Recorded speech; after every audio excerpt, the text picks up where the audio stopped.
Major funding for KPBS Evening Edition has been made possible in part by Bill Howe Family of Companies, providing San Diego with plumbing, heating, air, restoration, and flood services for over 45 years. Call 1-800-BILL-HOWE or visit billhowe.com. And by the Conrad Prebys Foundation, Darlene Marco Shiley, and by the following.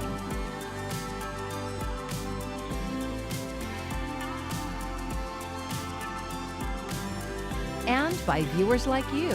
Thank you.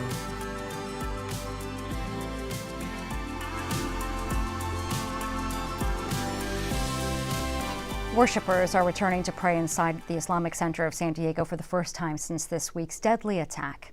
Thank you for joining us. I'm Maya Trabulsi. The reopening comes during one of the holiest periods in the Islamic calendar. Dhul Hijjah is 10 days of deep spiritual devotion, prayer, charity, and reflection. Outside the mosque, there is a growing memorial of flowers, candles, and photos of the 3 men killed in Monday's shooting. This is a safe space that brings life, brings happiness, brings joy to many people. So this is an idea that it was taken away from us, but it's only temporary, and we're going to come back and stay strong. The school at the Islamic Center remains closed as the community grieves and begins the healing process. Safety at religious institutions and nonprofits across the state is getting attention from Governor Newsom. His revised budget includes millions of dollars for safety enhancements. KPBS reporter John Carroll says 2 members of the San Diego City Council have been urging him to do that for months. Council members Marty Von Wilpert and Raul Campillo say Monday's shooting at the Islamic Center of San Diego tragically underscores the need to give religious institutions and other nonprofits the money they need to deal with hate violence. It is an incredible financial burden to install security cameras, ironclad gates, hire security guards. This is not what our schools and our religious institutions should have to fundraise for. That's money that they should be spending on classes for their parishioners or public service programming out in their communities. Von Wilpert and Campillo have been urging Governor Newsom to revive funding for the California State Nonprofit Security Grant Program since January. Both say Monday's tragedy made that funding all the more urgent. In 2024, the program was closed and the funding had expired. So we called on Governor Newsom to reopen it, and last week Governor Newsom responded. He did include the $40 million in his May revise in his budget proposal. There is evidence of previous security grants being used around San Diego. One example is at the offices of the Episcopal Diocese of San Diego in Ocean Beach. We did get new fencing, new gates, we got new locks on doors, we got key card systems, we got a whole number of cameras, video surveillance cameras, and better lighting throughout the facility. I think this is great. It gives many more churches the opportunity to buy the equipment and services they need to protect themselves. Chris Tumulty is the director of communications for the diocese. He says the organization encourages all its churches to apply for the grants. The funds that are given to us are used to strengthen the security around our churches and to keep people safe. And it's a much needed, unfortunately, it's a much needed resource for us. Marnie Von Wilpert and Raul Campillo are urging all of us to contact our state legislators and demand they include the $40 million in their final budget. As Von Wilpert said, it's not a line item, it's a lifeline. John Carroll, KPBS News.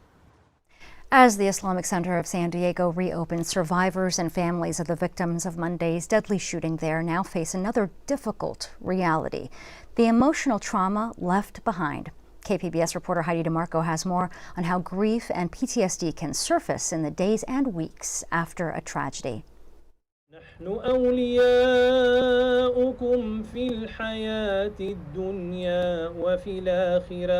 Hundreds gathered Tuesday night at Lindbergh Neighborhood Park next to the Islamic Center of San Diego, praying, grieving, and leaning on one another after a shooting investigators are calling a possible hate crime. Look around and see what resilience looks like. Police say security guard Amin Abdullah helped initiate lockdown procedures that likely saved lives, including about 140 children inside the Islamic school.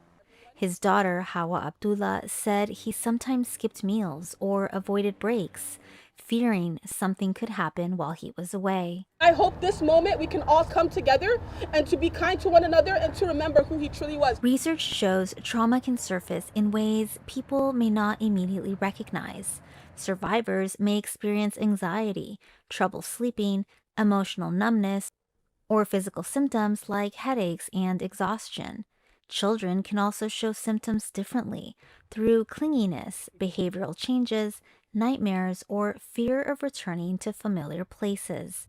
The American Psychological Association says connecting with friends, family, and community after trauma can help people cope and recover.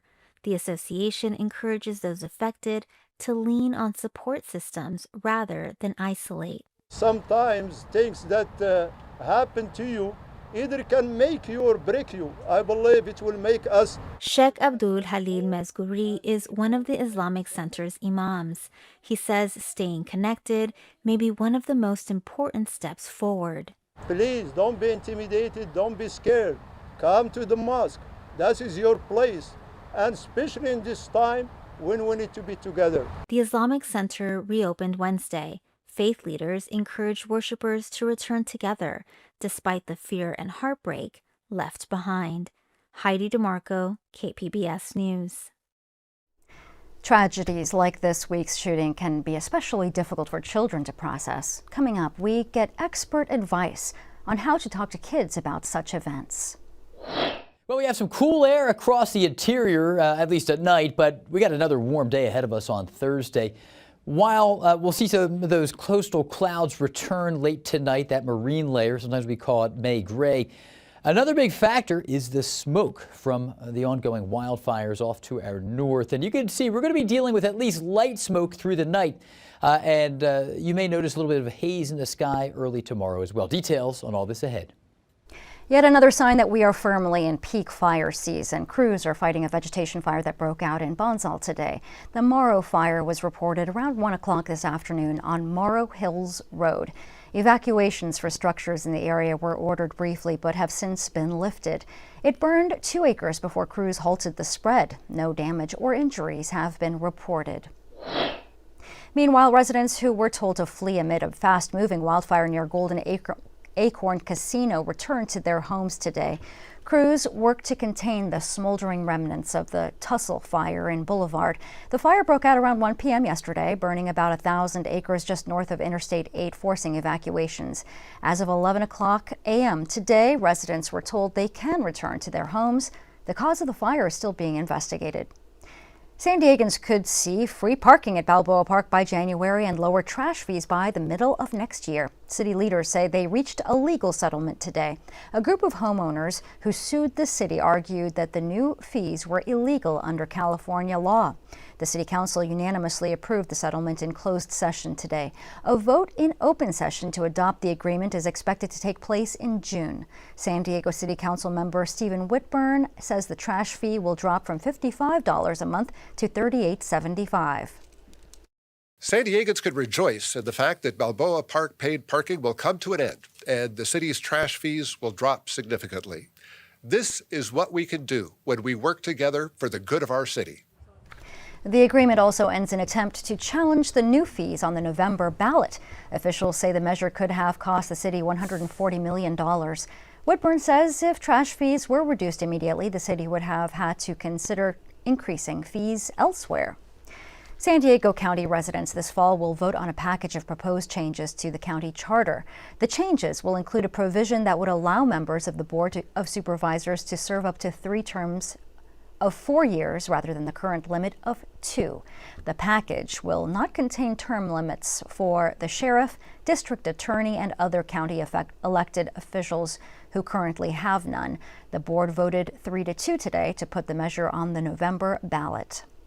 San Diego County leaders declined to vote today on closing San Pasqual Academy. KPBS education reporter Katie Anastas says advocates urged the Board of Supervisors to seek more public input. Last week, county staff published a proposal to, quote, wind down San Pasqual Academy's residential program for foster youth. The academy has offered an on-campus high school, therapeutic services, and life skills since 2001. Changes in the foster care system have led to fewer students getting placed there and less state and federal funding to support it. County leaders spent 3 months gathering public input. They say most people agreed that the residential program should end if they can't increase enrollment. On Monday, advocates for the school said they need a chance to respond to that proposal. This is about whether decisions impacting vulnerable young people are made with them or simply made for them. Today, Supervisor Jim Desmond said he wants to know the larger plan for the campus before deciding what to do with the residential program. I would like to see from staff is what's the plan? What's the big overall plan before we start winding anything down? The Board of Supervisors directed staff to continue the public engagement process and report back within 90 days. They said it should include getting feedback from current students. Staff will also give an update on other ways the county could use the campus within a year. Katie Anastas, KPBS News. I'm Amna Navaz. Tonight on the NewsHour, the U.S. indicts former Cuban President Raul Castro. That's coming up at 7 after Evening Edition on KPBS.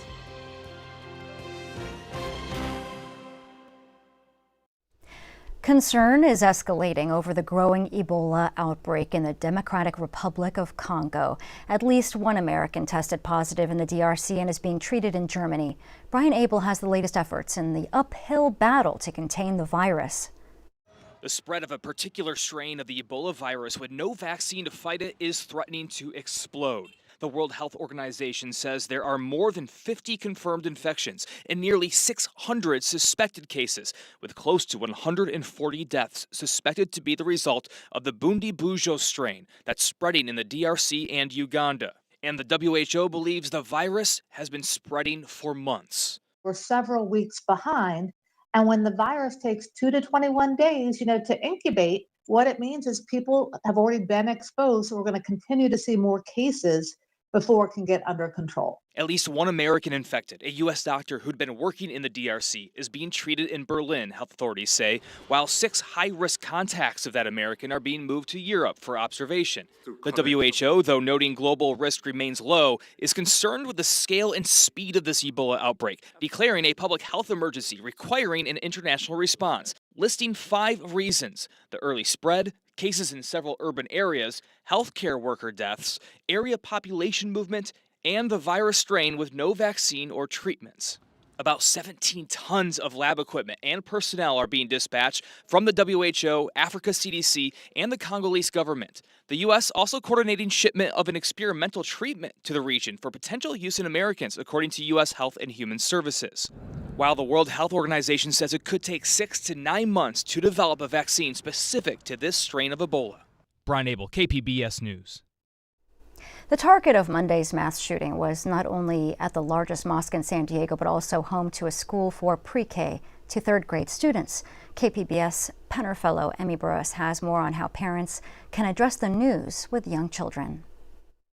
The center's Iman Taha Hassan said as many as 140 children were within 15 feet of the 2 gunmen during the attack on the Islamic Center of San Diego.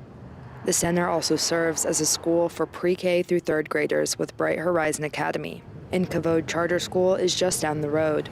5 San Diego Unified schools in the area went on lockdown, including Claremont Canyons Academy, which is only about a half-mile away from the Islamic Center. A school crisis specialist told KPBS the shooting will not only impact the kids at the Islamic Center and students at the nearby schools on lockdown, but potentially all children who hear about it. So I really think you have to say to kids, this has happened in our community, or you may have heard about this in the news. What's your understanding and what questions do you have? And then you can go into how does that make you feel? And let kids talk about their reactions. That's Dr. David Schoenfeld. He told KPBS Midday Edition host Jade Heineman adults may not have all the answers, especially as the shooting at the Islamic Center is being investigated as a hate crime. He said often a child simply needs someone to listen and offer comfort. At a press conference yesterday, Tazheen Nazam of CARE San Diego warned of the effects hate speech can have on children. When anti-Muslim hate is normalized in political discourse, media narratives, and online spaces, there are real-world consequences. Our children hear that rhetoric, our families live with that fear, and increasingly, our schools, our houses of worship are forced to think about security in spaces that should have been places of peace. Emmy Burris, KPBS News. As the community mourns the tragedy at the Islamic Center of San Diego, many are asking how they can help. And we have compiled a list of ways to support the impacted families, including donation funds organized by the center. We also have gathered mental health, legal, and crisis resources for anyone who needs support right now. You can find the full list of resources and the latest updates at kpbs.org. More than 49,000 Americans died by suicide in 2022. It was the highest number ever recorded in the U.S. since the CDC started keeping data several decades ago. Mandy Gaither explains how the family of a teen hockey star is turning tragedy into hope by spreading awareness on 3 simple actions anyone can take to help save a life. You have pictures of your kids and as they grow up, and from the time Hayden was like 3 to the time he was 16, he's always in the middle of the photo with his arms around everybody else who's in the picture with him. That's just who he was. At 6'3", 200 pounds, this 16-year-old hockey star stood out. But it wasn't Hayden Thorson's size that made an impression. It's how he made people feel. He was the guy who was quick with the joke. He never put anyone down. He always brought people together. In May 2022, Hayden died by suicide. When my son passed, a lot of people called, wrote letters, asked questions. Who's going to do what Hayden did for us now that Hayden's gone? And it took me a quick beat to realize what they meant by that was Hayden was the guy who checked in on everybody. That's why the Shoulder Check was formed by Hayden's father. It's an initiative named after an aggressive defensive move in hockey, aiming to turn kindness into a contact sport by promoting 3 simple actions anyone can do to help someone who's struggling. Reach out, check in, and make contact. We all need somebody to lean on. Players from across the National Hockey League are helping to share the message that we all need somebody to lean on, and connection matters. The 3 hardest words to say in any language aren't "I love you," but "I need help." Right? And if we can help people say those words, like I think that's a good thing. For Health Minute, I'm Mandy Gaither. For more information, check out shouldercheck.org. And if you feel you or someone you know are in crisis, help is available. Call or text 988 to reach the 24-hour crisis lifeline. As the busy summer driving season kicks off, it's not just gas prices. Owning and maintaining a car is taking a greater toll on budgets. Karen Kaifa crunches the numbers. Beyond skyrocketing gas prices due to the war in Iran, the cost of car ownership is consuming a growing share of household budgets. Recent analysis by LendingTree found loan payments are the greatest burden, followed by insurance, gas, and maintenance. With the cost of gas and maintenance and insurance and the sticker price of the car itself, all those rising prices are making things even less affordable than they were. Americans added $18 billion in auto loan debt during the first 3 months of the year, carrying a record $1.69 trillion, according to the Federal Reserve Bank of New York. April government inflation data showed a 28.4% increase in gasoline prices year over year, but also a 4% climb in tire prices and a just over 5% jump for motor vehicle repair. Meanwhile, LendingTree finds insurance costs have surged 37.5% since 2021. Matt Schultz, LendingTree chief consumer finance analyst, says the rise in costs is a cause for concern for many households. For an awful lot of Americans, their car, their vehicle is their lifeline to their job. And if they don't have that transportation, things get really challenging for them. And there are concerns that the war in Iran could spark another shortage for drivers. The shutdown of the Strait of Hormuz and damage to Middle East facilities could crunch supply of some of the most popular kinds of motor oil. In Washington, I'm Karen Kaifa.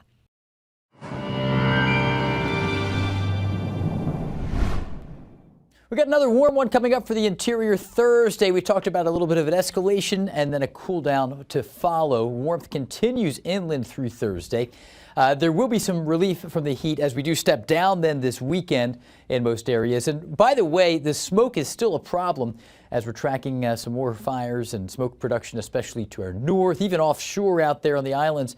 So some of that's going to be drifting through the region. We'll show you the animation of our smoke and air quality forecast. But tonight, 60 degrees, partly cloudy skies. And here is this situation of the deeper maroons or the sources of more smoke production.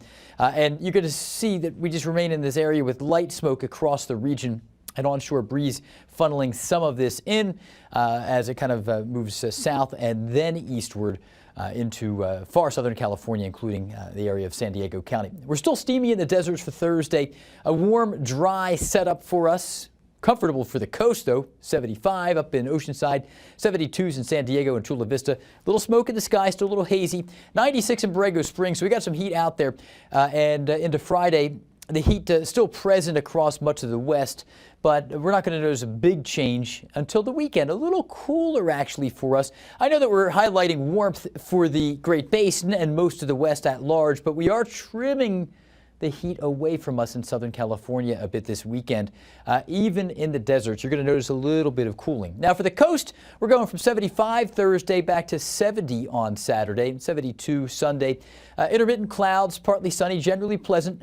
A hint of haze and smoke in the sky, but otherwise brighter afternoons, somewhat cloudier in the morning. Inland areas, we're going to go from a warm 82 on Thursday back to the mid-70s. Nice weekend, looking good into Monday as well. Into the mountains we go. Here we're going to be in the 60s, and then we drop into the 50s, upper 50s for Saturday and Sunday. Enjoy the change here. Nice and cool out there for the weekend. And then in the deserts here, we're going to drop from around 96 on a hot and sunny Thursday to 90 for your high on Saturday, 91 Sunday. So again, still warm. It's the deserts here in late May, but not as hot as it could be. And certainly we have a long, dry season ahead of us. And before long, we'll be locked into those triple digits, so enjoy the 90-degree coolness, in air finger quotes, while we have it here this weekend. I'm AccuWeather meteorologist Jeff Cornish for KPBS News. Memorial Day is at hand, and it calls to mind something you may have noticed, especially if you travel along our nation's highways. Ken Kramer shows us in this story about San Diego. Fort Rosecrans National Cemetery, and here is something you might not have seen, but it's worth a look. It's a Blue Star Memorial. Blue Star. To understand this story, you have to know a little bit about Blue Star highway signs. You ever seen them? They're all over the country. Here's one in Washington along Interstate 90. Here's another we caught in DeRidder, Louisiana. Highways 27, 112, and 171 meet up there. In California, Interstate 5 south of Tracy, there's a memorial designating it as a Blue Star highway. In fact, in San Diego, Interstates 5, 8, other roads in the county too, have been named Blue Star highways. So where's the Blue Star come from? Well, go back, World War II, you'd see these service flags, they were called. The Blue Star meant you had a family member in the service in wartime. However many stars you displayed on your service flag, that's how many were in the military. If there was a gold star, that meant you lost a family member. So after the war, a group called the National Council of State Garden Clubs started beautifying roadways and putting up these Blue Star markers to honor veterans. First on a few highways and then more and more, and now 70,000 miles of road are designated as Blue Star highways. Or here, Lindo Lake in Lakeside, right around a grove of pepper trees, out there on the lawn, all by itself, is a little memorial marker that if you didn't know it was there, you could miss reading that it marks that spot as a Blue Star byway. If you travel around the country, you find them at places like roadside rest stops. Here's one at a Veterans Park in Medford, Oregon. But the truth is there are now so many Blue Star roadways, hundreds, that nobody is sure anymore where all the highway markers are, let alone the byways. Some people try to find them, catalog them, document their exact latitude and longitude and condition. There are websites devoted to keeping track of them and ensuring they're in good shape and continue to pay tribute to the veterans they honor. Which brings us back here, Fort Rosecrans National Cemetery out on Point Loma. where there is what's called a Blue Star Memorial. Not on a highway or a byway. No mention of that on this one. No need. Not here.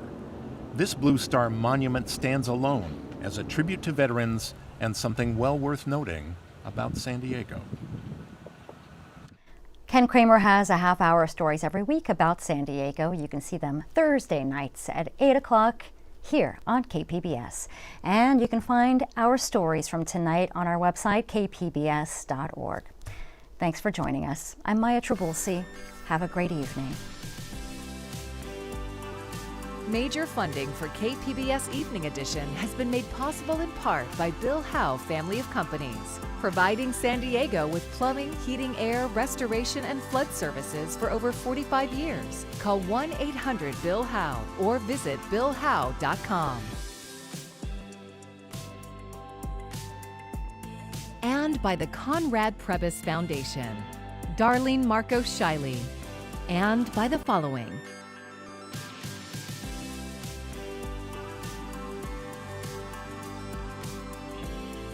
and by viewers like you. Thank you.